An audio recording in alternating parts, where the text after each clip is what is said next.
from an evolutionary psychology standpoint, gossiping among women is how they defend themselves. Right. It's how they inform themselves of which men to be close to, which men to not be close to, who's good, who's evil. Now, if you take that away, it's very similar to, like, people aren't comfortable with silence because when the forest was silent, the puma was around. Whereas men like to aggress against something, even if it is a production quota. Hey, everybody. Welcome back to another episode of Ancient Intelligence. You've got your host, Anya Shack. And today I have here with me my favorite person, Dylan Bain. I love Dylan, and he's a history buff, men's work aficionado, finance man. He's many things. He's a father of two lovely girls. He's a husband of a lovely wife. He's, I would call, someone that is very much in my tribe.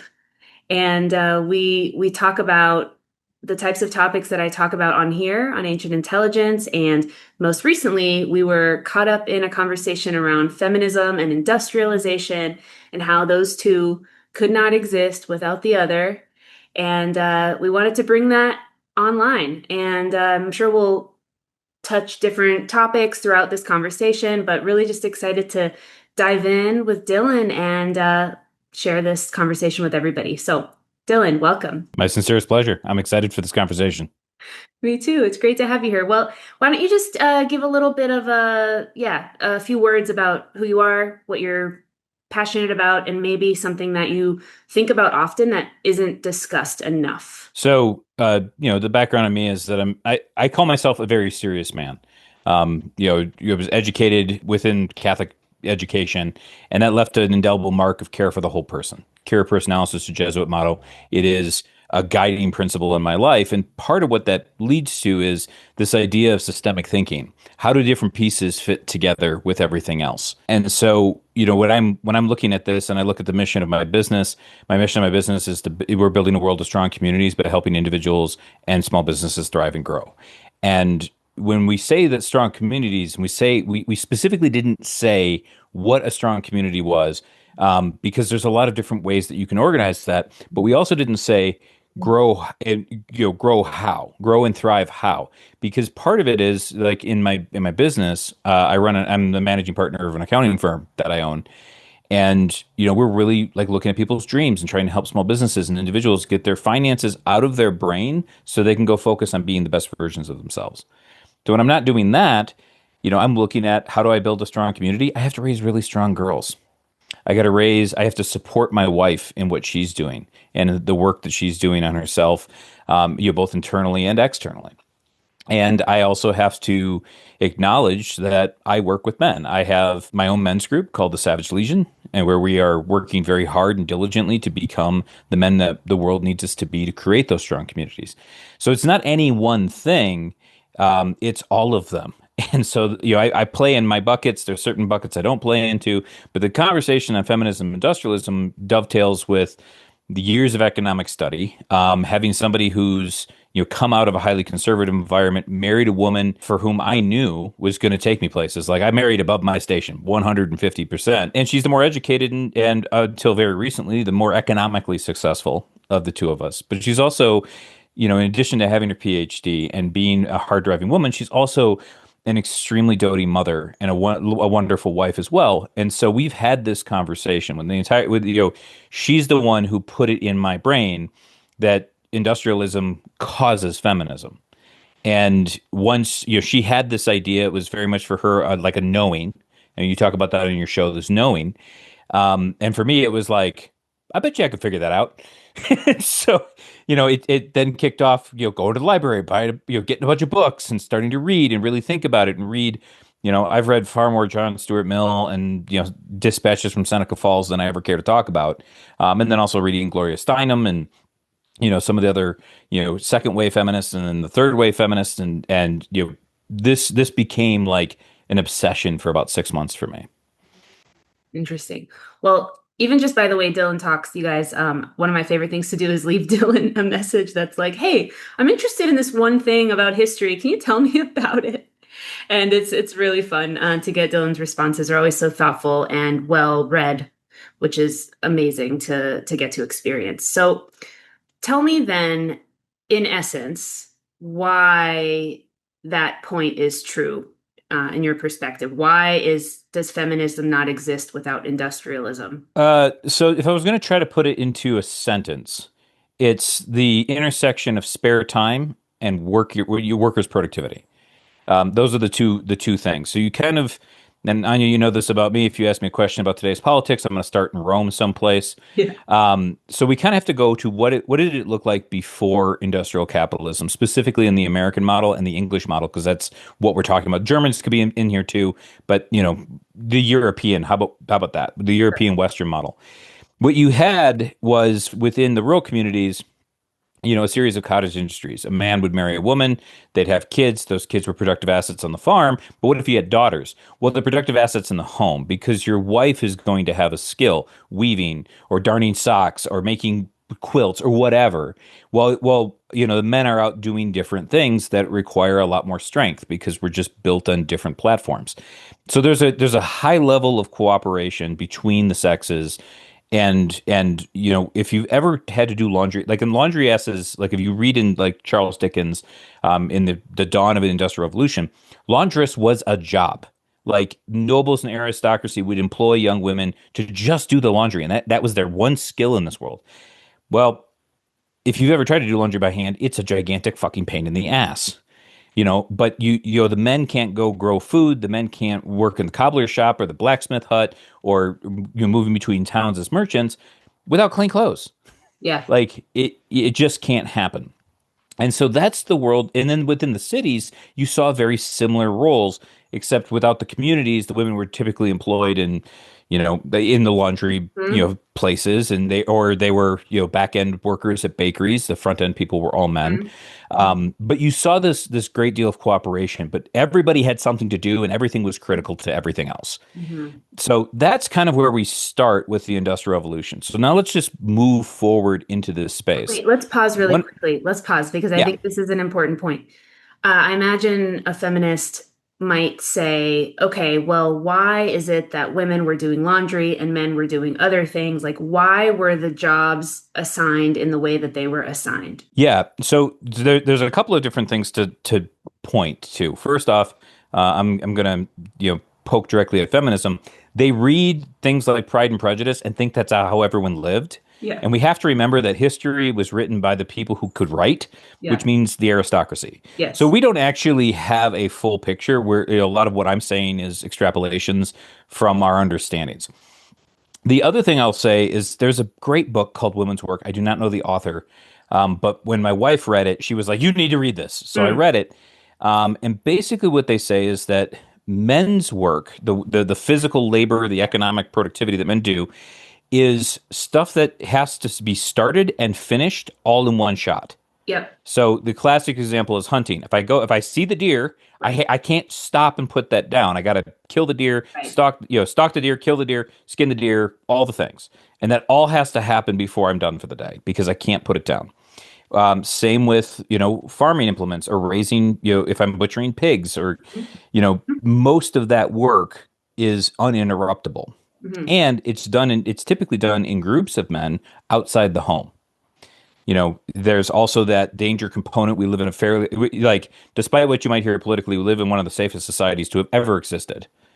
And so, for us to be out on the fringes of our communities is no big deal anymore, but it used to be. You Mhm. wouldn't put your women, the guarantee of your future, out there when men's part of a man's worth is their disposability.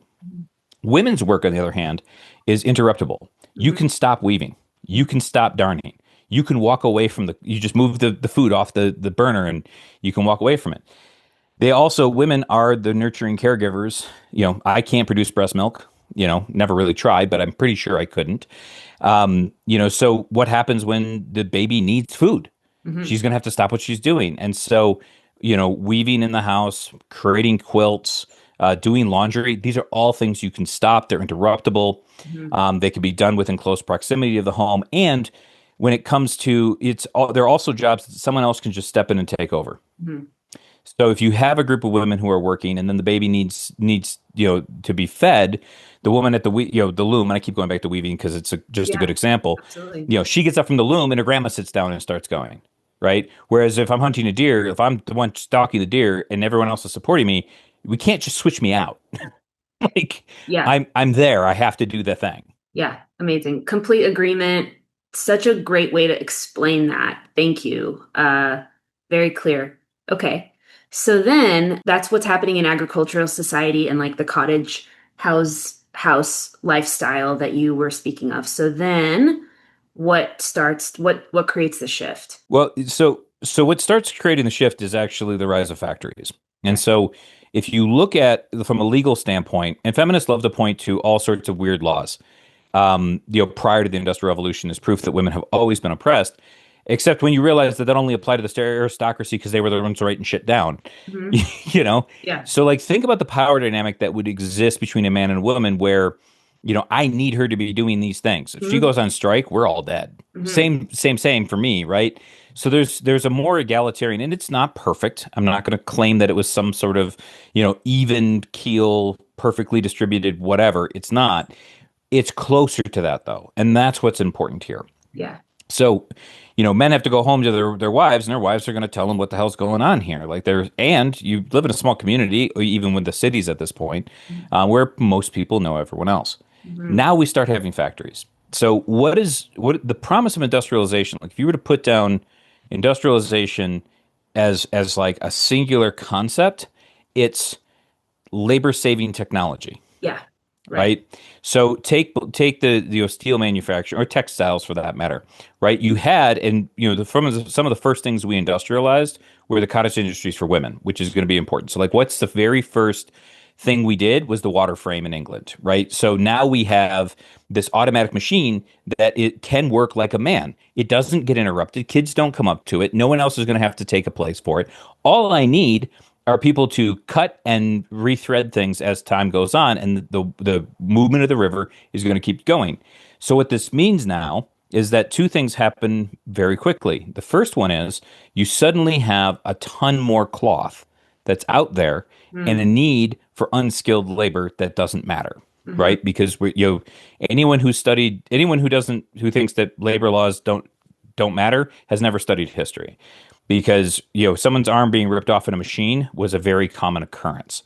And so now we have all this cloth that's out there. Now we don't need as many workers, right? Because I can have one water wheel running multiple looms, Hmm. and this is women's work. Yeah. And we know what happens. This is the Walmart example. We know what happens when really cheap goods get flooded into an economy. It Yeah. undercuts the skilled labor. Well, where's the skilled labor?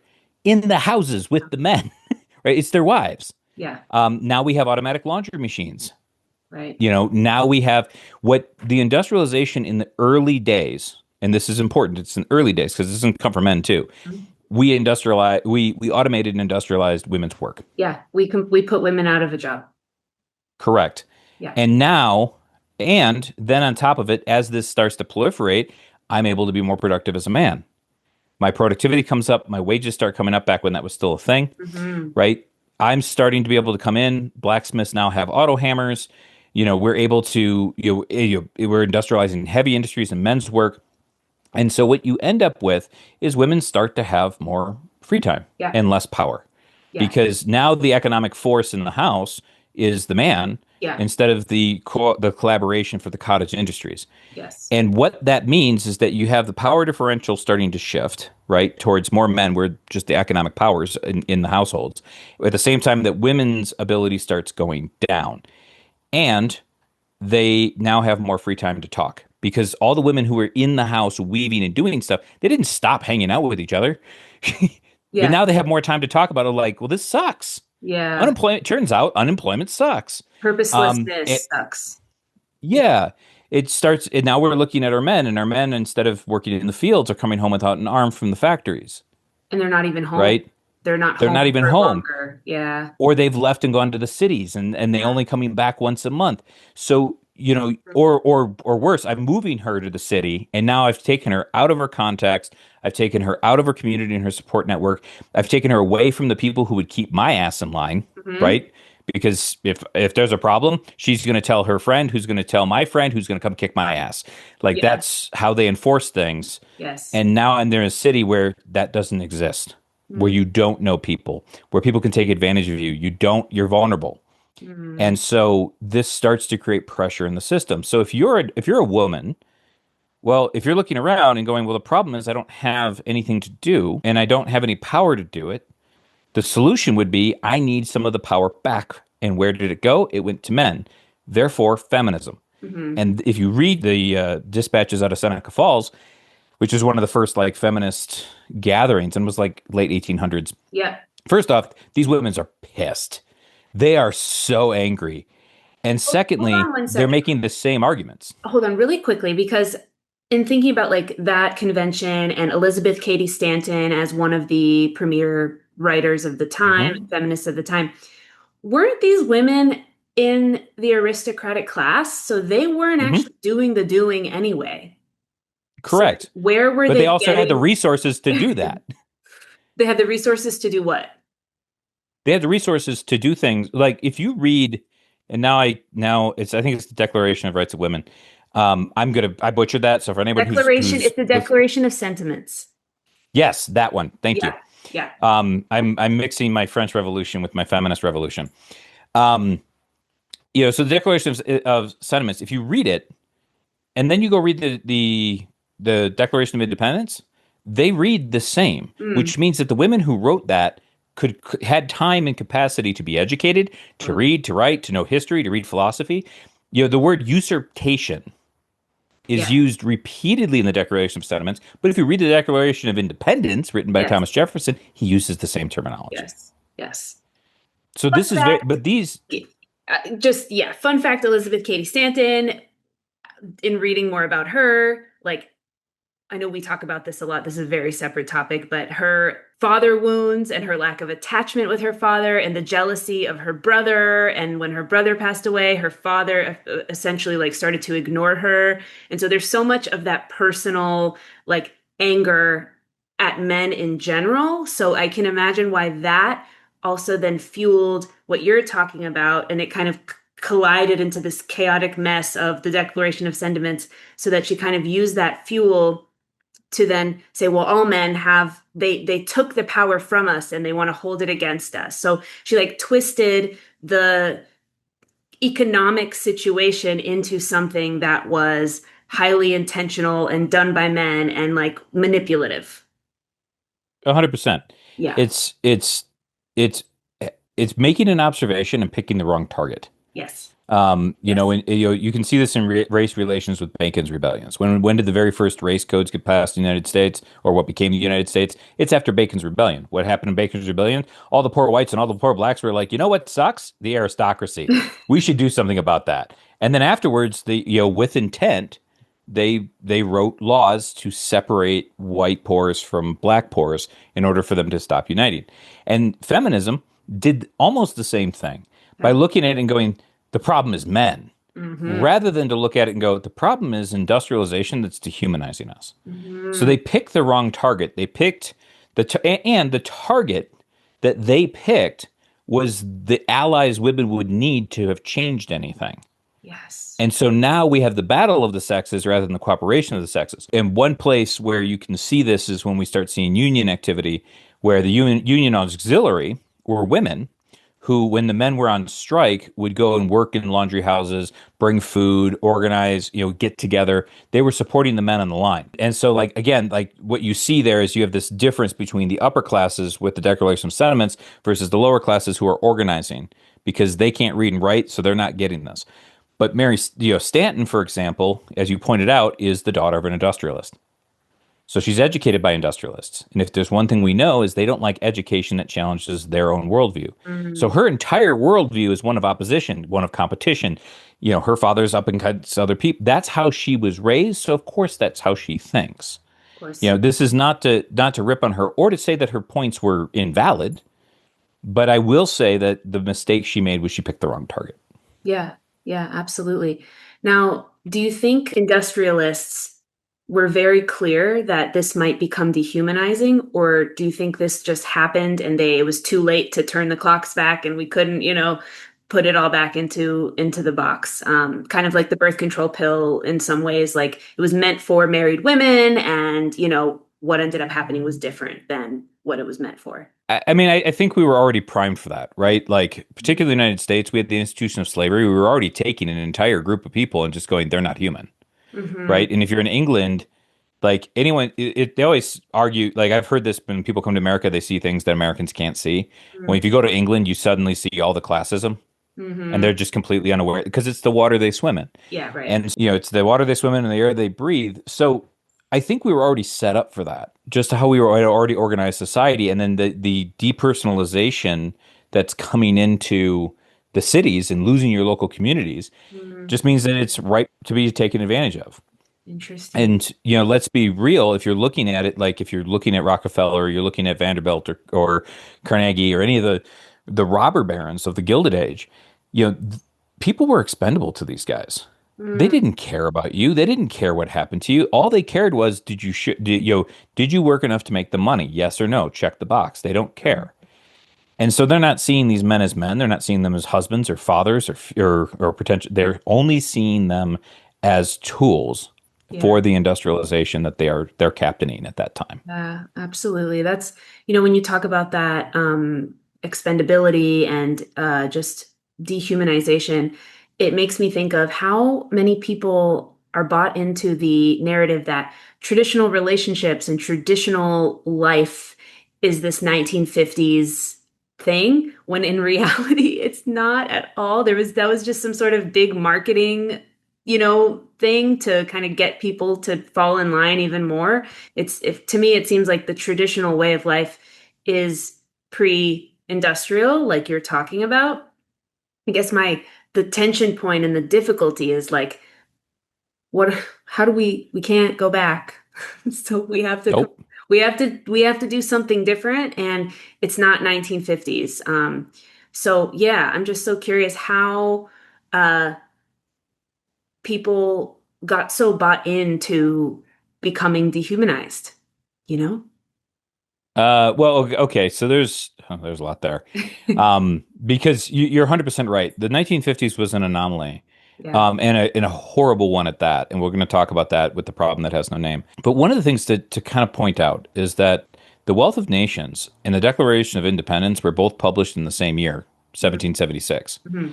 And what the reason I bring that up is that one of the very first philosophers of feminist ideology was John Stuart Mill, Hmm. who is an economist, and he published his work on the liberation of women and other economic things in 1848, the same year the Communist Manifesto came out. So Mm. like there's a parallel here, and what's interesting is that when you read The Wealth of Nations, we kind of see that as like the birth of capitalist thought, Yeah. right? We Yeah. know that in the Declaration of Independence was written in the same year. It hadn't made its way to Jefferson yet, but we do know that they read it after the Revolution, Yeah. right? So we know that that was part of their thinking as they were bringing the nation into being.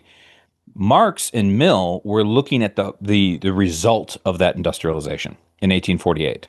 So Marx was looking at people in the factories being crushed, being exploited, people being poor despite working forever in a day, kind of a parallel to right now. Yeah. And Mill was looking at the same thing, but what he was seeing, because he was an ethicist as well, was, orphan children and market failures. Well, once the kid has his arm ripped off, he's no more economically viable. We throw him in the street. His family can't afford to feed him, right? And he's looking and saying, no, like the market is the invisible hand of the market isn't doing this. And so, you Sorry, can know, you explain that again? I missed that. I didn't get what you just said. The invisible hand of yeah. the So market. so in The Wealth of Nations, there's one line. The book is huge, but he says one, and I'm paraphrasing. In one page, he says, you know, everyone working in their own self-interest creates what an economy needs as if guided by an invisible hand. Mm. And so when people say this is the argument of don't do anything in the market, don't have any regulations, the invisible hand of in the American context, the thing that they don't say out loud is the invisible hand of God Okay. is guiding the market through. Got it. Whereas John Stuart Mill is going, well, the market clearly failed because we have, unproductive people. And Yeah. he points specifically to women and going, well, look at it. We sidelined half the population. Why Mm. pass a law saying a woman can't do something if she can't do? We don't have a law that says you can't fly. Mm. So it makes no sense to forbid her from doing something unless Mm. we know she can do it and we purposely want to sideline her. That was Mill's point. Mm. And so Mill, despite having this feminist, bent, and he was a proto-feminist for sure, his prescription was, well, women should be like men. Right. Women should go and be able to be economically productive, Yes. earn their own wage, completely separate from the men. The men are never home, and when they are, they're half the time they're overworked and drunk.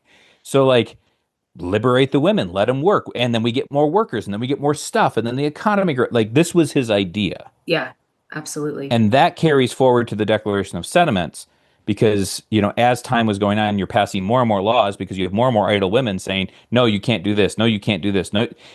And to Mill's point, and to Stanton, who read Mill, and we know she read Mill, is looking at it and saying, but why? Yeah. We don't tell you can't burrow underground like a mole because Yeah. you physically can't do it. Yeah. So why are we banning women? It makes no sense. Ugh. Oh, and it would be an aristocrat that would align to this because I keep thinking about there are two very clear spheres. There is like the home sphere and there is the external work sphere. And when women like go do the external work, we lose out on so much that needs to be done, like warm, home cooked meals, like, caring for children, actually being present, building relationships, creating nurture, all of that stuff. It's like I don't know. It just feels like, okay, well, screw it. We don't need to focus on the internal sphere anymore. We can just let that. No, no, and we're also moving women's work into men's work, and Right. by that thing. If you watch, so my wife is an extremely good cook. I'm an extremely good cook, but I always laugh and I do a lot of cooking. I always kind of laugh because I like set my recipe, set all my ingredients, like I have this entire process, and then I just execute on it. Yeah. Right? Like, whereas my wife, like, she'll put things off to the side. Yeah. Like, to me, it looks like chaos, but to her, it's right in line with this concept of a woman's work is interruptible and a man's work is not. Yeah. So now think about what it is I'm doing laundry with all my sisters and aunties and stuff in my small Yeah. community. Yeah. Then I go to the laundry house, and now the laundry house wants laundry 24 hours a day, Yeah. 7 days a week, 300. So and who set them up? Men. So of course the men were like, oh, it has to be done because that's our context and how it works. Now women are being put Right. into this thing Right. and being told, well, you could do better if you could work better like a man. A hundred But they're percent. not.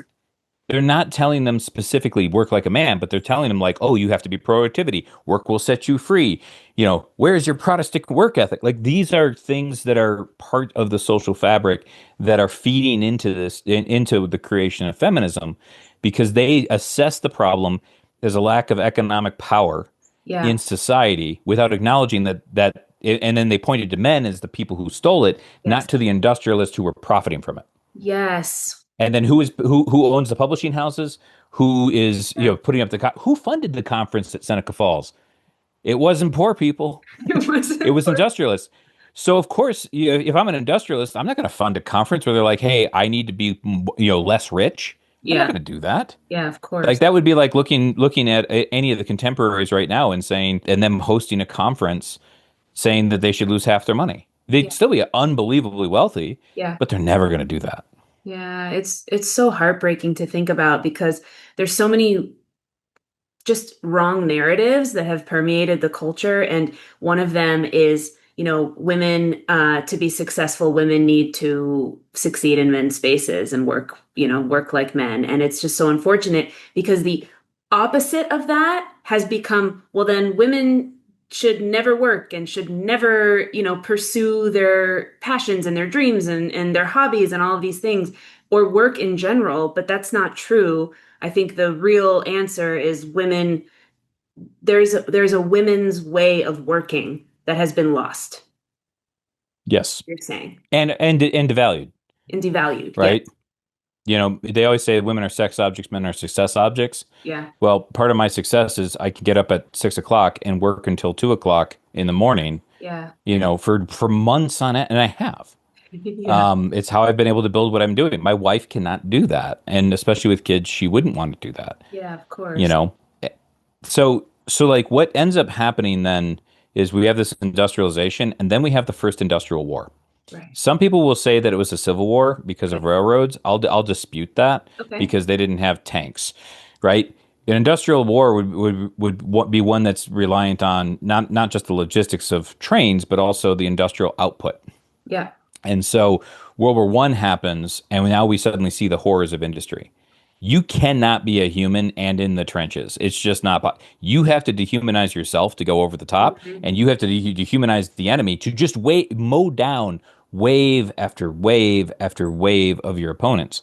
Yeah. I mean, this was like people love to study World War Two. You study World War One, and it is a horror show from start to finish. It's Kafka-esque on how terrible it was. But think Wow. about what happens is that your society has this, and now you have an entire generation of men in England and in France and in Germany, and then to a lesser extent in the United States and Canada, who are coming home, and this is where you start seeing like religious revivals in the United States because these men came home and went, "There is no God. Totally. No God who loves us would allow that the Battle of Verdun, Yeah. right, or the trenches of the Somme, right? Like this is their mentality. So what then and what so that war is done 1920. They had 10 years where now suddenly all of the global economies in the world were like industrialization is huge. Like look what we just did in Europe during World War One. And so they're rapidly industrializing. The United States is doing that. Then we get to 1929 and the Great Depression kicks off.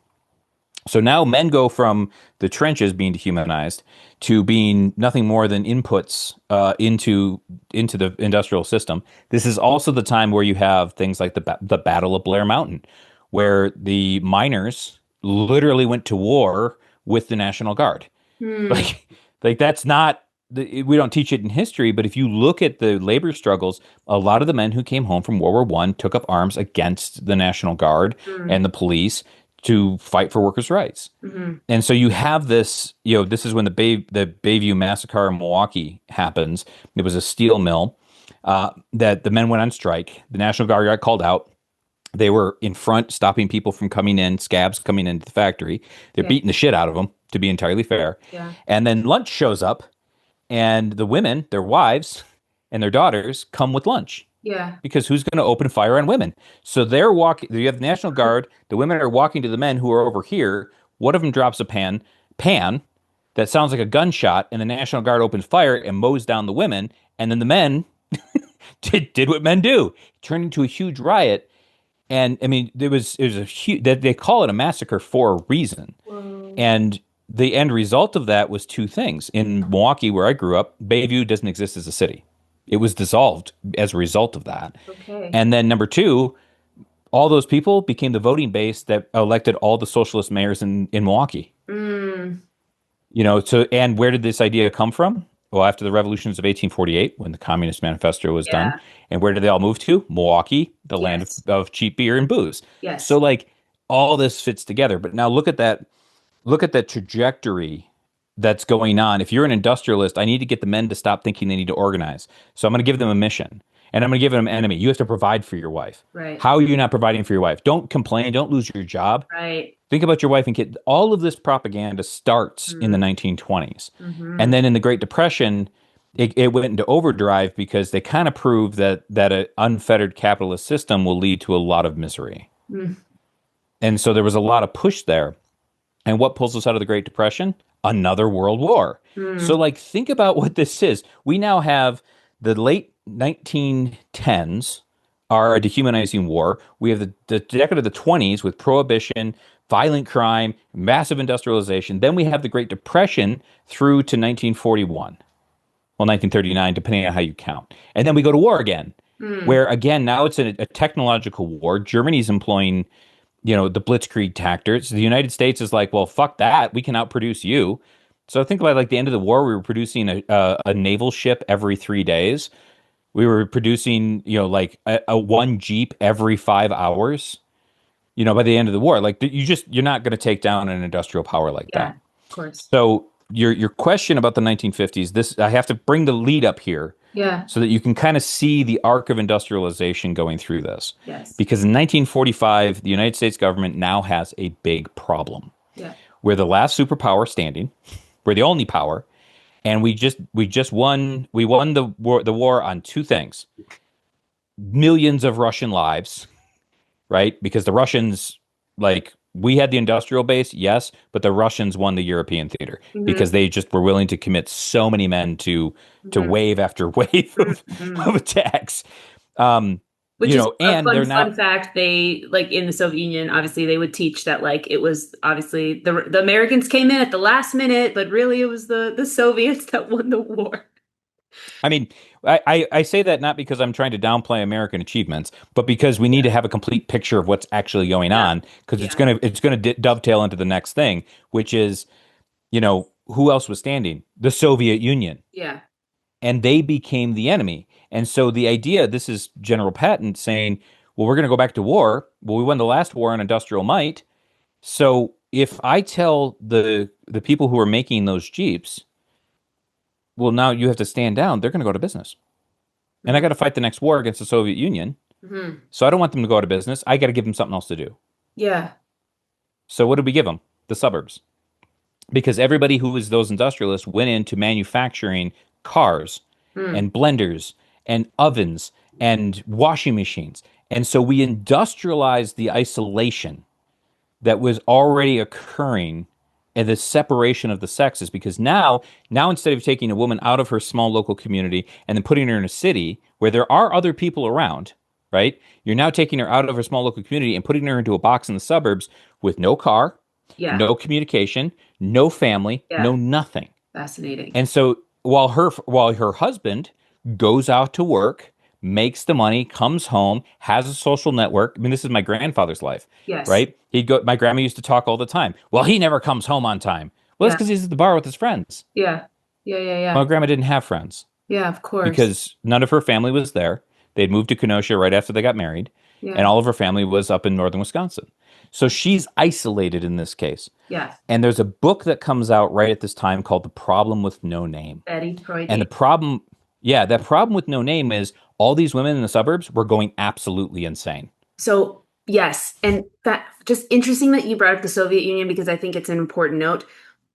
Why and trying to connect the notion of industrialization and feminism, why didn't feminism happen there? Well, obviously it nothing could happen that, the totalitarian government would approve of. But it's they didn't have the whole women are at home, men are at the factory working. Everyone was at the factory. Woman, man, everyone was at the factory together, everyone was working, and so there was never the problem that has no name. They never got a problem that has no name like the Americans did. So Correct. interesting. So tell us Correct. about that. Yeah, please go for it. Yeah. So the problem with no name, it was a book, and I don't remember who wrote it, but essentially they were Freudian. pointing out, like, yes, Yes. um, they're pointing out in this book that women are going insane. Yeah. They're suicidal, and then there's mommy's little helper, right? Like this is a meme that goes around on the internet. Hmm. Well, they were giving quaaludes to women in the suburbs because they Yeah. couldn't figure out why they were upset.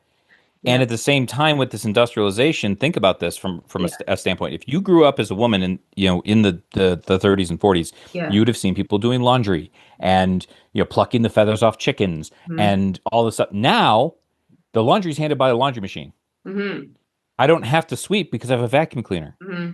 I don't have to have, all my chicken is already processed in another place because, another thing that came out of World War II was processed food and Yeah. canning and preservation. So Yeah. now, like, this is why to my grandparents' generation, a TV dinner was a modern miracle. Ugh. To the day he died, my grandfather was so in, we would go to the grocery store and he would like look in the freezers and just all the frozen foods. It was, Yeah. it blew his mind. And so, Totally. but what it meant for women is, well, now there's less for them to do. And They have no they're purpose. alone. Not only that, they're alone. I think that's the key Correct. thing is that like when women are together, there's something special there in the same way that men are together at work, right? Yes. Yeah, Men like to aggress against something, even if it is a production quota. right. Whereas, from an evolutionary psychology standpoint, gossiping among women is how they defend themselves. Right, right, right. It's how they inform themselves of which men to be close to, which men to not be close to, who's good, who's evil. Now, if you take that away, it's very similar to like people aren't comfortable with silence because when the forest was silent, the puma was around. Okay. So why I guess Why? And I agree with you 100%, but just trying to play devil's advocate and trying to understand, even double click into this. What what about like all the neighbors? Like why couldn't all the women on the cul-de-sac like hang out and have what they needed in community? Like what why? Like what was missing there? They didn't. Well, for starters, they didn't know each other, and secondly, they tried. Okay. The original like when we talk about 15-minute cities today, people always complain, "Oh my God, get in the pod, eat your bug. It's a government plan." No, the suburbs are actually far more government planned.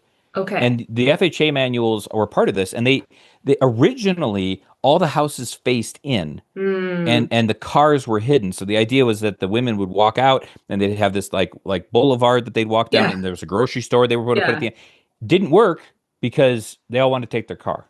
Okay, And then right. the car manufacturer started lobbying to have it changed so that the car was center. So Yeah. now, like, think about the suburban life. Yeah. You've got cars that are coming down the street. Yes. We're all mandated to have and accommodate the automotive and oil industries in our home, whether we like it or not. Right. And then also now that as suburbs continue to propagate, we're getting further and further away from each other, which is Mm, extending commute times, which mm-hmm. means cars want to move faster, which Mm, means streets become dangerous. Like our parents' generation, were like, we played in the street all the time. Well, I don't know about you, but the street that I live on, people mm. go down 60 miles an hour. So true. And I live right by a blind curve. I wouldn't want my kids out there. You know what? When you talk about this suburb thing and the government planning it, it all kind of makes sense. I have a landscape architect friend that told me about how there was a motion passed in Dallas. It was in the 60s. It was a long time ago, but it was basically all about creating this train system to transport people from downtown Dallas out to the just like out to their homes, like out and around the Dallas Metroplex area. And it was denied because I think they wanted to promote cars. Correct. I Yeah, mean, at the same time that's going on here, this is, we're in 1950s. Well, yeah. okay, let's talk about 1930s, 1940s. Okay. The automobile, so every city, like you could go from Buffalo, New York to Chicago, Illinois on nothing but light Yeah, suburban rail. And like we ripped all that out, and we did it with intent by allowing car manufacturers to buy up streetcar companies, got it. and then they bought up the streetcar. So you're taking away people's options. Yeah, Rather than driving being one part and you have viable alternatives to driving, yeah, they made driving the only thing we could do. At the same time, we bulldozed our cities. yeah. Literally bulldozed, like Philadelphia is a great example of this. In the 1940s, Philadelphia was a dense urban area. By the time we get to the 1960s, 60% of the landmass of Philadelphia was parking lots. My gosh. So Ugh. they were literally bulldozed. Like we didn't build the city for the car, we bulldozed the city for the car, Mm, which the car is now isolating everybody else. But how this connects into feminism is we now have the problem with no name. right. They're isolated, they're alone, they can't walk anywhere, right?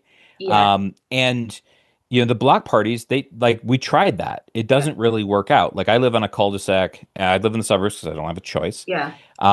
And I know my neighbors' names, but I know nothing else about them. Right. It just doesn't, it's not natural. It's not a natural fit. It's not Right. tribal. It's well, we're not primed for it. We don't even know how to do it anymore. Yeah, And then we view it as such a hassle. Oh, I got to cook. Oh, I got to go over here. Well, we got to clean the house. We don't want to do it.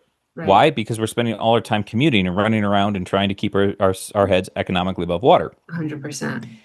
So, in the problem with no name, the prescription was women should go to work. So again, we have the oh well, what caused it? Why are the men not suffering the problem in their own no name? Well, we had our own problems, but we just didn't write books about it because we didn't have time. Yeah. But yeah, because there was lots of other shit going on. Yeah. But the women were looking and going, I want my husband's life because he has friends, Right. He has because he social, has I guess, purpose. status. Correct. Yeah. He, even during the Cold War, working in the industrialized machine, I was a warrior against the ideology of communism. Like these are things. If you go talk to the baby boomer generation, you can find these ideas pretty quickly. This was drilled into them. Yeah. Well, Go ahead. let's look at it from the perspective of the industrialists, right? So our automotive companies, these other things like that.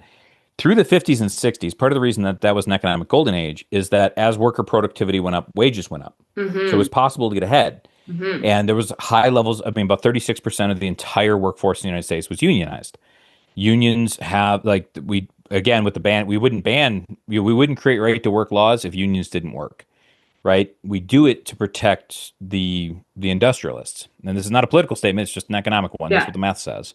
Yeah. So if you're an industrialist and you're looking and going, I could make even more money if I could find a way to suppress wages. Well, if women come into the workforce, Yeah. I double my, this is John Stuart Mill. I double my Yeah. worker space. Yeah. Supply goes up, demand remains constant, Yeah. things go off. What's the problem? Oh, the problem is that women have kids and kids shouldn't be in the factory. But thank God for the birth control pill. Now women can be just like men. They won't have the interruption of kids. They won't even have the kids at home. And from the perspective of the production side, from the supply side of the economy, this is exactly what I want. Ugh. I want more workers. I don't care about kids because next quarter is not the kids. Sure. I've got 9 months to make them and 18 years so I can employ them, or 15 years depending on where you live. Um, that's a 16-year lead time. I got quarterly reporting I have to handle, so I don't care. We'll figure it out when we get there. So Yeah. right now, let's go for our bonus.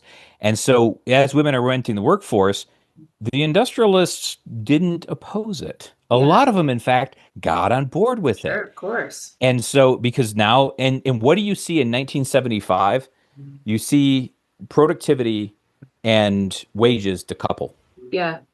And that year, people point to the gold standard. That's not what happened there. There was lots of factors. The gold standard was one of them. Technology was another, computing specifically. But also, that was the year that the bulk of women started to be employed in the economy. Hmm. Hmm. And since that point, now this is not an argument for anybody who's now throwing stuff at the wall because of they're listening to me. This is not an argument to remove women from the workforce, but we can't solve a problem we're unwilling to acknowledge existed. Yes. And so if you look at this, the what we've seen since the mid 70s is all of the companies are trying to find ways to push off childbirth, right? Yeah. It's the whole thing of like you have to, and feminism is a tool of that. Feminism will tell a girl that the most important thing in her life is her career, her career will always be the most important thing in her life, and that anyone who doesn't have a career is oppressed and kowtowing to the patriarchy. 100%. And Biggest so lies like ever. it's complete and utter bullshit. And I say this Yeah. like this is the first year, Anya. I've been married for 15 years. Yeah. This is the first year in our entire marriage that I've made more money than my wife. And that's Yeah. because I have the business. And that's more money on top line revenue, not my take home pay. I'm Yeah. still way below her on Yeah. take home pay. But she's a great example of somebody who shows that this is bullshit. She has her career and she has her kids. Yeah. She has her career and she still shows up for the cross country meet. We still run a scratch kitchen. There's some days, she's given 70% in the household. Some days she's given 20. Yeah. It's never going to be a 50-50 thing. So So hold on a second. you, When you started talking about all of this and you were talking about Betty Friedan and what she was writing and we need to go to work and be like the men. There's a lot of ancient knowledge, polarity knowledge, just all of that is missing. Clearly has been missing from our society during that time because it just sounds like a very immature, short-sighted decision that the women made. And that the industrialists obviously agree to because it's their bottom line. But it just seems like, how did we get so obsessed with profits and productivity that we were missing this entire understanding of what it takes for men and women to co-create together? Like, why did that leave the United States cultural understanding? What do you think? we can put it on a spreadsheet. What we could put what on a spreadsheet? Productivity. Okay. We can measure it. It's a metric we can point to. Yeah. How do you know you're living a good life? I've got the money. Right? It's Okay. GDP, right? GDP, you can have 10 people sitting at a table. And this is a great example of GDP. And there's one orange in the middle of the table. And that's the GDP. So you have 10 people around the table, one orange, everybody has a tenth of an orange.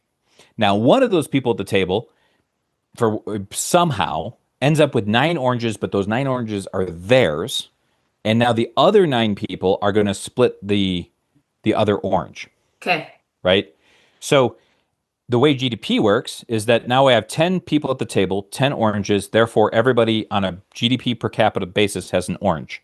In reality, one dude has 9 oranges and everyone Right. else now has a ninth of an orange Right. because they have to split the last one. Right. And an economist would say, see, by that guy getting rich, everyone else was better off. Right.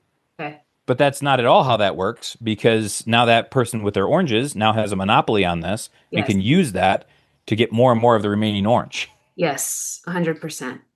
There's, So what's happening with that is in society, like there's an argument that's been made is we were able to do what we did in World War One and World War Two, and to a greater extent, the Cold War, because we could measure the economy. That was the big innovation. Mhm. The United States military is the finest military on the planet, Mhm. not because we're really good at fighting, but because we're really good at deploying a Burger King or anywhere in the world within 24 hours.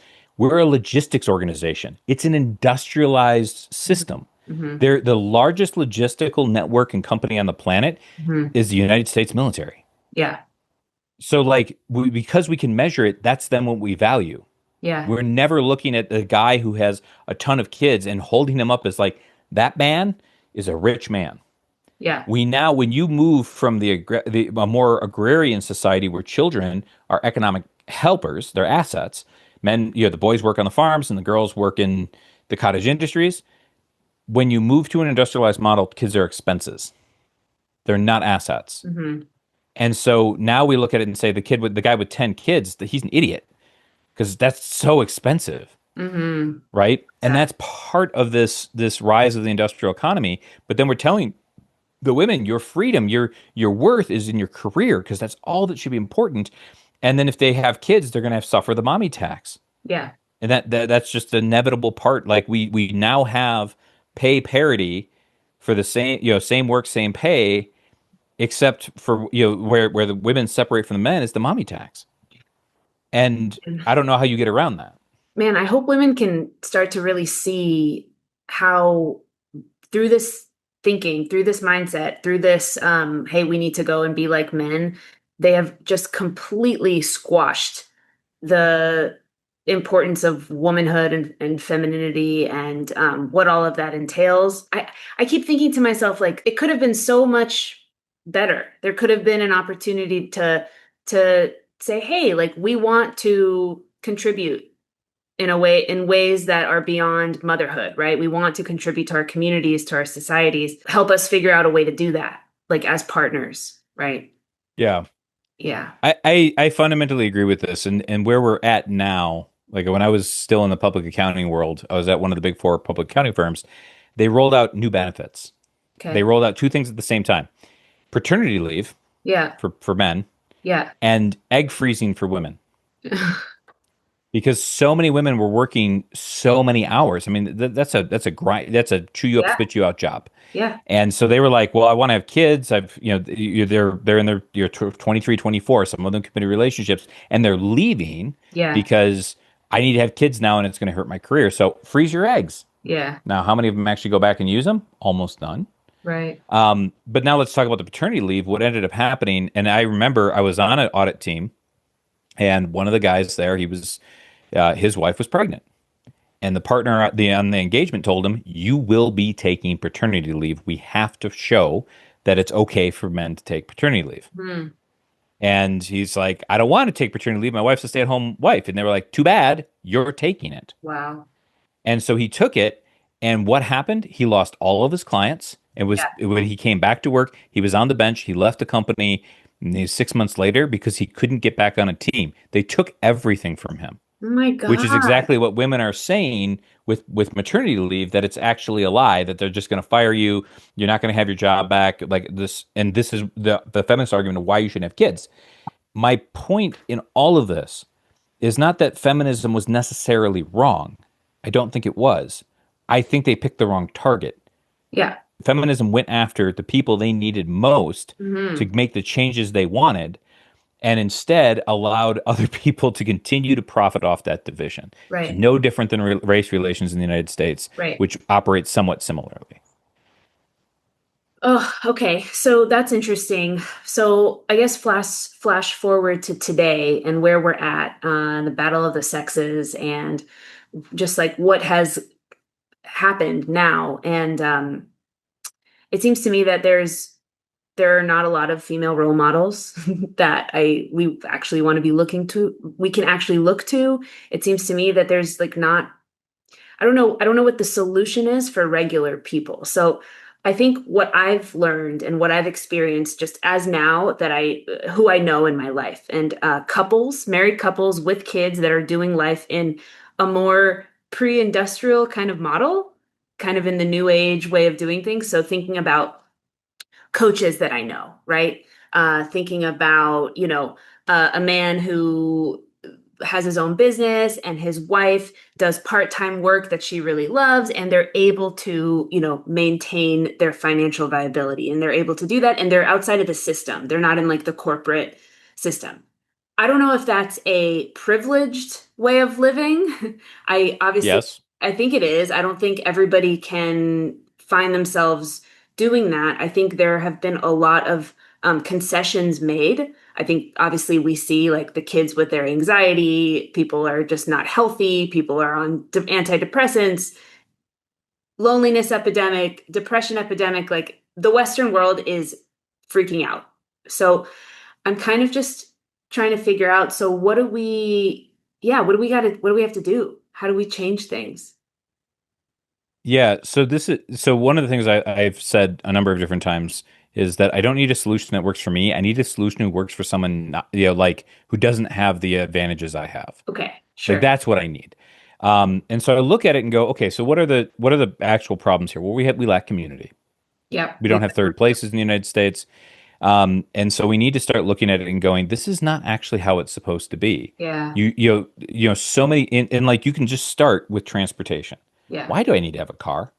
Why Hmm. is everything so far away? Why does everything require a 20-minute drive and a $30 pay to be anywhere and do Hmm. anything? Hmm. Why is the default mode of human transportation, walking, Yeah. not viable? Yeah. Like I can't walk to the grocery store. No, I can't not in walk the to the suburb. park. Well, I guess I could walk to the park because I live right next to one.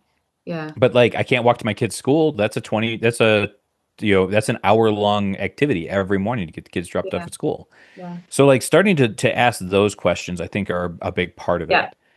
it. And then starting to look at it and going, well, why is it that we have the suburbs? Well, because they're locked up by government laws. Yeah. My house could easily be converted into a duplex, thus doubling the amount of Yeah. productivity on the land. I can't do it. It's illegal. Yeah. So starting to ask those questions, I think, are really important. The Mm. second thing I'd say is we need to start understanding how much we've been propagandized Hmm. about this whole thing. Like there's an internet meme going around right now that I really think is 100% true. That the greatest psyop ever done was the idea that people need to leave the home at 18. Hmm. Why? That didn't exist before the 1950s, but if you go and you look at True. and you go and you read the FHA manuals, they talk about like we'll make a new home and then we get to sell them two homes and that's two power bills and that's True. two blenders and they're like giddy about this idea of So getting kids true. out of the home. Wasn't a thing prior to the 1940s. You know what's funny? I was just in Argentina. I just got back a few days ago, and I was walking around in all the parks. And something that I see there and in Europe as well that doesn't exist in the States, I'm like, everybody's making out. There's just like all these kids and teenagers making out at the park. I'm like, what's going on? And I was like, oh, it's because their grandparents and their parents and someone uncle is like all at home. It's because they Yeah. all live in like this one multi-generational home. Yeah, it's interesting. Which brings me to my second point. We need to start thinking about multi-generational homes. Yeah. So that was a great dovetail. So like people look at how I live weird because I have my wife and I love my wife. We're monogamous and we're completely dedicated to each other. I have my two daughters, and we rent a room to a good friend of ours Hmm. who lives with us. And so like think about that from my wife's career's perspective.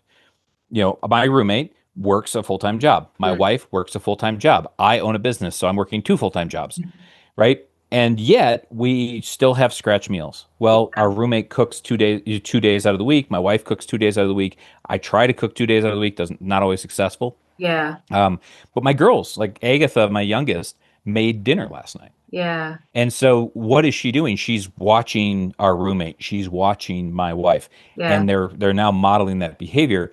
And when the girls, like this morning, we have contractors at the house because I have to do some repairs. So my roommate took the dog to doggy daycare. Yeah. She's able to pick up that extra burden, but Yeah. for her it's no big deal, but for my wife it's huge. Yeah. Yeah. And so we really need to get away from this idea of like I have my house and my house is everything to me and no one else gets to come in. Like no, like we're humans. We're meant to live in community. Totally agree with that. Oh my gosh, meeting your daughters was such a beautiful thing this earlier this year. They're the most well-adjusted, confident, personable, interesting, curious kids I've ever met. Really amazing job. Thank you.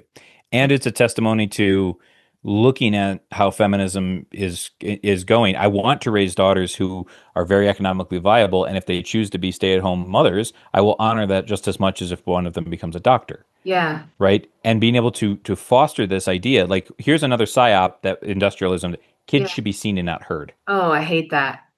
I hate it too. Hate that. But if you look at it, who was writing that? It was mothering books by industrialists or people that the industrialists were funding, or aristocratic women. That was not at all how that worked. That's why I love the book Hunt, Gather, Parent. Have you read that? I have not, but I'm going to now. It's a great one. It's yeah, parenting like as the hunter gatherers would have done, and there's a big conversation there around how they didn't actually separate kids and adults into two separate spheres the way we do here. Everyone was in one sphere. The moment the kids could, they're starting to help, they're given responsibility, they're treated as like full functioning humans. And we really don't do that to kids. And I think that's a part of why the detachment is so big and how there's just like a lack of purpose and yeah, there's something missing in kids, I think, these days. And I think it's a testament to the distraction and the lack of really treating them like they're humans and they should be seen and heard. Yeah. Well, it's you're asking like what are the solutions? Another solution is we need to acknowledge that our educational system was literally designed in Prussia to Yep. create good factory workers. 100%. And it hasn't really changed. But then, because that's the other thing that happens right now, once once the mothers and the fathers are both working, the state steps in to educate the Yeah. children.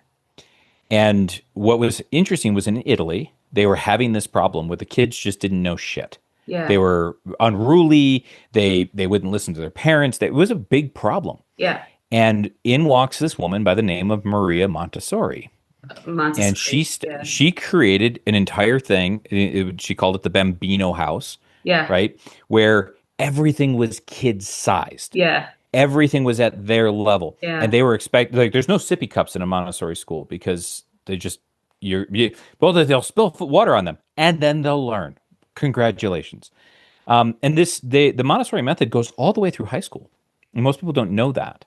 Mhm. And so when we look at, and that's the system my girls have been in since 6 months old, is in the Montessori method. So like my oldest daughter, who's 13, she's at the farm school, which is part of the Montessori thing. Last year, she was in, the business, profession, it was called store, the store occupation, and they're running businesses. She comes home and she's like, "Hey, Papa, I need a cost analysis for boba milk tea."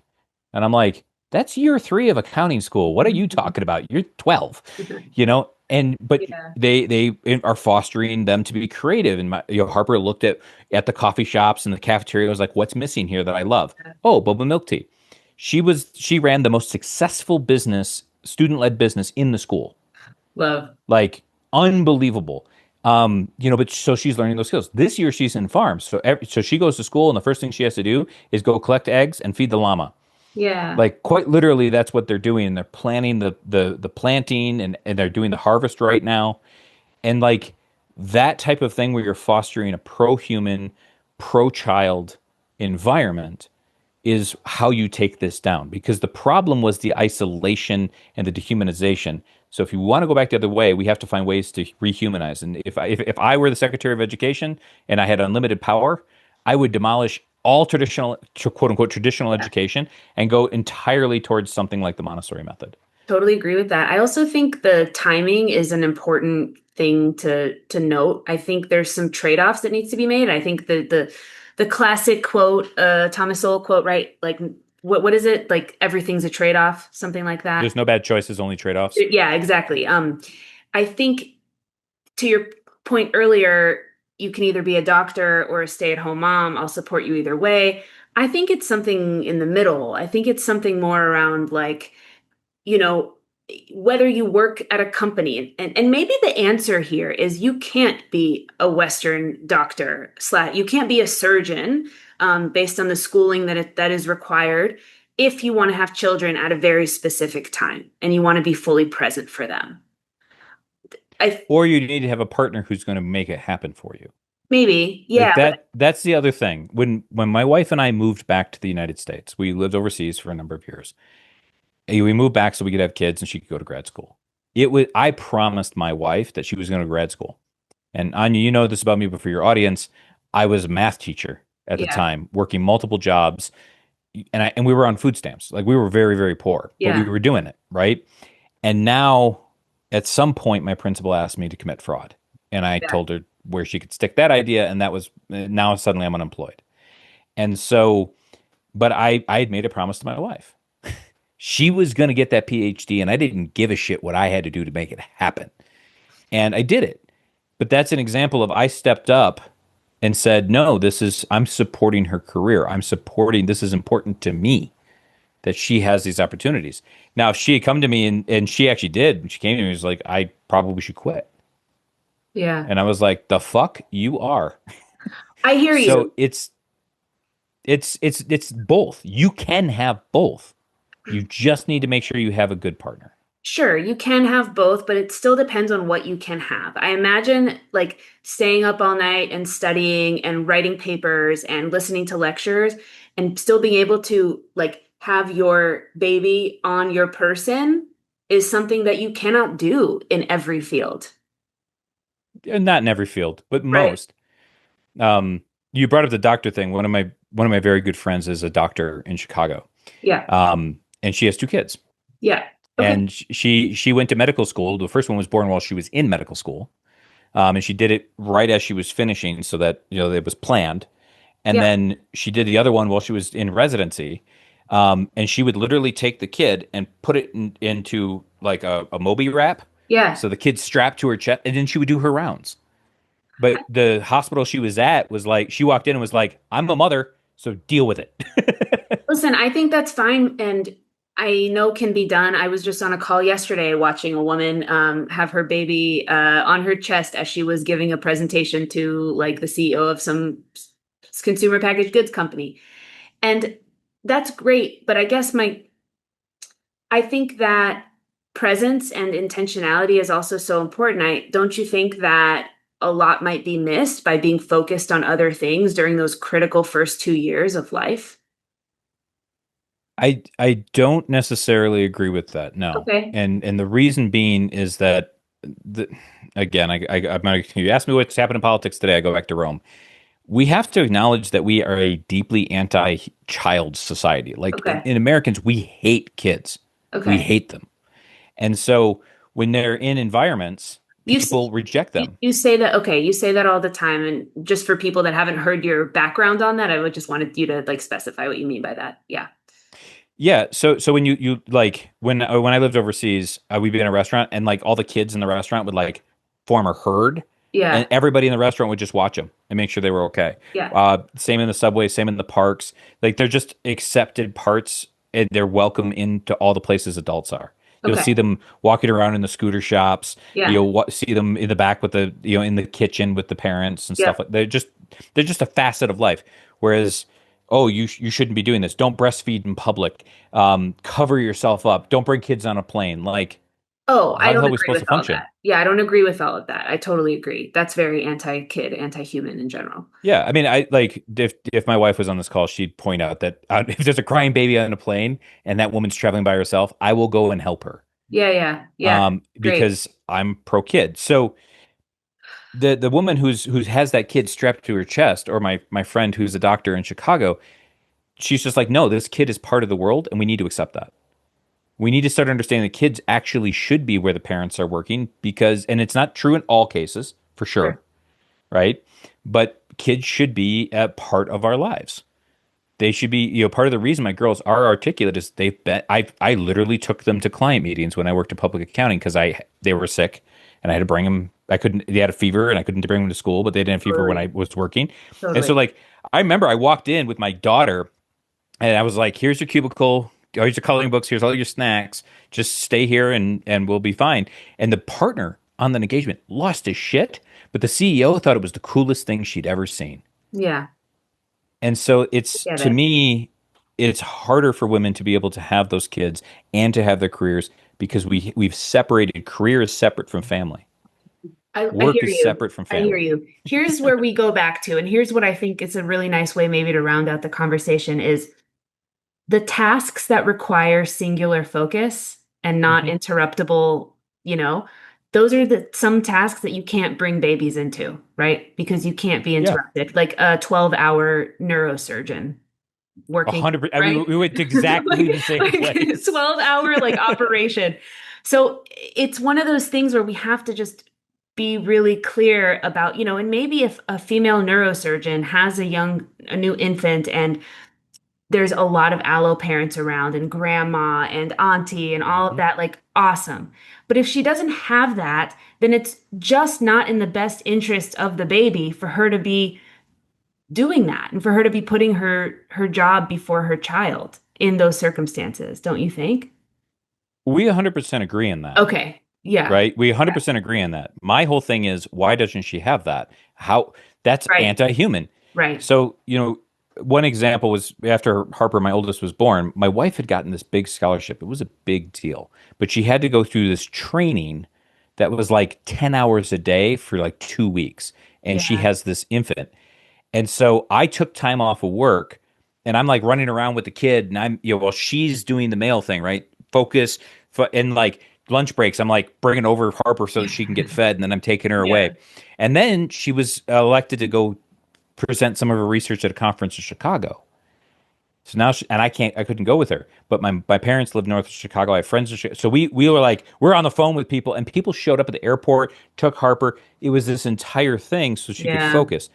So to me, the problem, when you say, well, some people don't have that, to me, it's like, but we need to. And part of the way we Yeah. do that is start taking down the suburbs, start, having viable alternatives to cars, being able to have, accept children into public spaces. Yeah. All of Absolutely. those things are part of this game. Mm. And to me, that's where, like, when people will, oh, that kid on that plane, I will challenge them 100% of the time. Me too. I agree with you on that. I totally agree with you on that. Oh, even just being in other countries, like being in Buenos Aires, the playgrounds are just immaculate and beautiful and so thoughtful. Like the playgrounds in the United States are terrible. They're just so basic and minimal, They're and expenses. it's like they don't care about kids if you look at playgrounds in the United States. Yeah, that's Yeah. exactly what I mean. Yeah. They're hard to get to. We don't care about the kids. And Yeah. like, here's my thing. Like, I guess at the end of the day, I'm a me. My like big focus is I'm building strong communities because I'm intensely pro-human. Yeah, I love If it. we want to be able to make change, we need to understand that feminism picked the wrong target.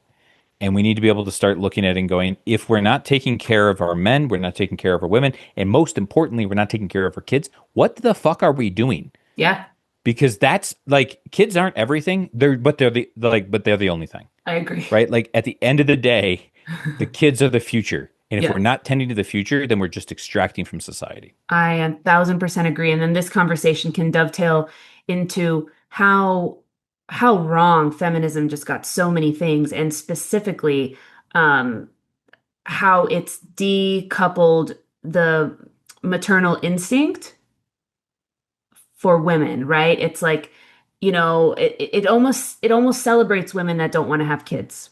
And it has done that Oh, in it the past absolutely couple of does. decades. And that's just heartbreaking. And I think it's heartbreaking for men and for women and for just all of us. And to what you're speaking to, it's very isolating. And no wonder feminists that really self-identify that way, more liberal feminists are the most mentally unstable, right? They're the most unhealthy and depressed and anxious, and it's no wonder because they're isolated and lonely. They've created a disconnect between themselves and their bodies. 100%.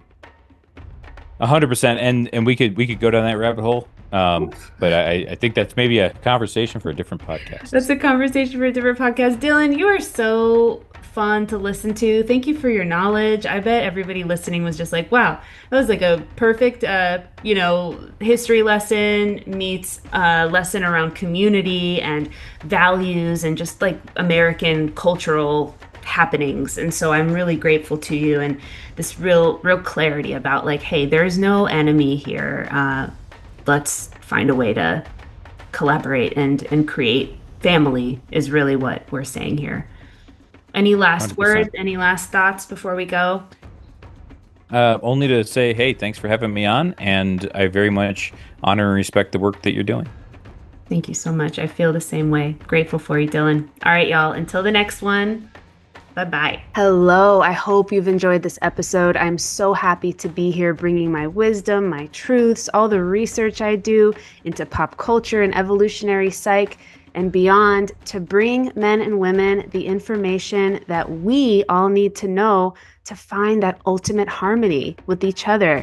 This is the mission. This is why I'm here. This is what I believe in.